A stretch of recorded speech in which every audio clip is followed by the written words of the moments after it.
प्राचीन काल में कुंडलीपुर नामक बहुत ही रमणीक नगर था। उस नगर में ज्ञानदेव नाम के राजा राज्य किया करते थे।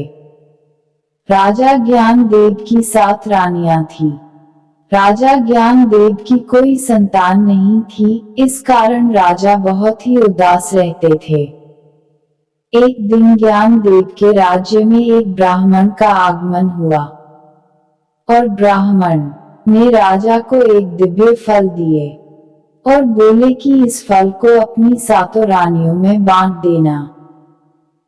राजा ने ब्राह्मण के कहे अनुसार वह फल को 7 रानियों में बराबर बराबर बांट दिया। उस समय उनकी सबसे छोटी वाली रानी कुछ काम कर रही थी, इसलिए छोटी रानी अपना फल रख दिया और रानी फल खाना भूल गई थी। दैवयोग से एक नेवला आ गया। नेवला ने उस फल को जूठा कर दिया। नेवला के फल जूठा करने के बाद रानी ने उस फल को खा लिया। धीरे धीरे समय व्यतीत होने लगा और राजा के घर 6 पुत्र और एक नेवला ने जन्म लिया। धीरे धीरे समय गुजरता गया और सारे राजकुमार बड़े हो गए। तब रानियों ने निश्चय किया कि अब राजकुमारों को काम करने के लिए दूसरे राज्य को जाना चाहिए।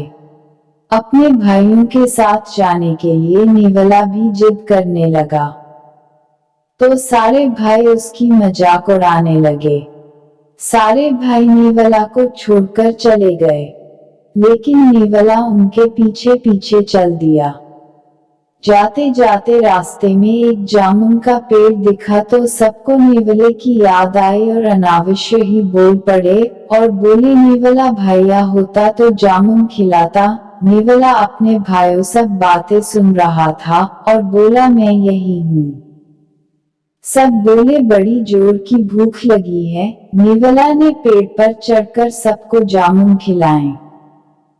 जामुन खाकर फिर सारे नेवला को पेड़ पे छोड़कर भाग गए। फिर सबको बड़ी तेज प्यास लगी थी। तभी रास्ते में उन्हें एक कुआं दिखा, लेकिन पानी कैसे निकालने के लिए उनके पास कुछ भी नहीं था। प्यास से व्याकुल हो गए तो उन्हें नेवले की याद आई और बोले, नेवला भैया होते तो पानी पिलाते। नेवला फिर बोला, मैं यहीं पर हूँ। फिर उन्होंने नेवले से पानी पिलाने को कहा, लेकिन इस बार नेवला नहीं माना और बोला, तुम सब फिर मुझे छोड़कर भाग जाओगे। लेकिन वे सब बोले, हम इस बार तुम्हें अपने साथ ले जाएंगे। तो नेवला कुआं में जाने को तैयार हुआ और सबको पानी पिलाया, लेकिन इस बार भी सारे भाई नेवला को छोड़कर भाग गए। नेवला चिल्लाता रहा कि मुझे कुआं से निकालो, लेकिन नेवला को कुआं में छोड़कर चले गए। कुछ समय के बाद वहां एक धोबिन आई। नेवला ने धोबिन से निकालने को कहा, लेकिन धोबिन नहीं मानी। नेवला फिर से बोला, मुझे निकाल दो, बदले में तुम जो बोलोगी मैं वो करूंगा। धोबिन बोली, तुम नेवला की जात क्या करोगे? लेकिन नेवला के बार बार कहने पर धोबिन ने नेवला को निकाल दिया और अपने घर लाई। जब धोबिन काम पे जाती तब नेवला धोबिन के बच्चे को खिलाता और घर का काम करता। इस तरह धोबिन नेवला से खुश रहने लगी। एक दिन धोबिन के बच्चे को टॉयलेट लगी तो उसने नेवले को टॉयलेट करवाने के लिए बोला। इस पर नेवले ने कहा, टॉयलेट करे तो सुसु नहीं, सुसु करे तो टॉयलेट नहीं। बच्चा रोने लगा क्योंकि उसको दोनों आई थी।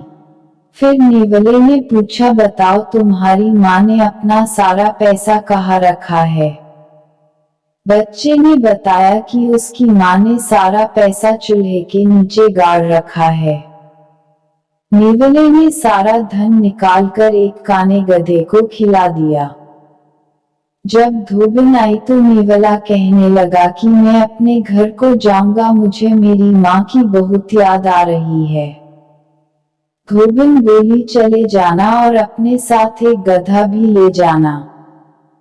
नेवला पहले तो दिखावा से मना कर रहा था, लेकिन धोबिन के बहुत कहने पर उसने काने गधे को मांगा। धोबिन बोली कोई अच्छा सा गधा ले लो, लेकिन नेवला के बार बार जिद करने पर धोबिन मान गई और बोली काने गधे को ले जाओ।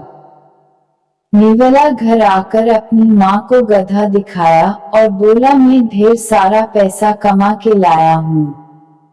नेवले की चाची और ताई खूब हंसी और कहने लगी, नेवले की जाति, लाया भी तो कानी गधी, हमारे बेटे आएंगे तो ढेर सारा धन कमा के लाएंगे।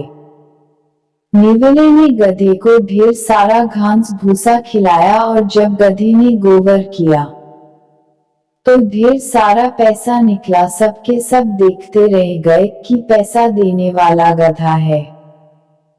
अब नेवला के और भाई आए जो थोड़ा बहुत ही धन लाए, तो उनकी माँ गुस्सा करने लगी कि ये नेवला होके इतना सारा धन लाया और तुम सब बस यही धन लाए हो।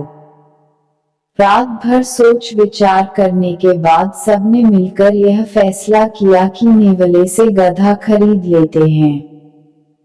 नेवला ने पहले तो मना किया, फिर बाद में गधा बेच दिया। अब सारे भाई मिलकर गधे को खूब खिलाए, पर गधे ने कोई रुपया नहीं दिया। गुस्से में उन्होंने गधे की खूब पिटाई की तो गधे ने 1 रुपया दिया और मार खाने के कारण गधा मर गया। इधर नेवला अपनी माँ के साथ आराम से रहने लगा। नेवला के और भाइयों का धन भी चला गया और गधा भी चला गया। नेवला की सभी सदस्य प्रशंसा करने लगे, बोले नेवला भैया आप बहुत ही बुद्धिमान हो।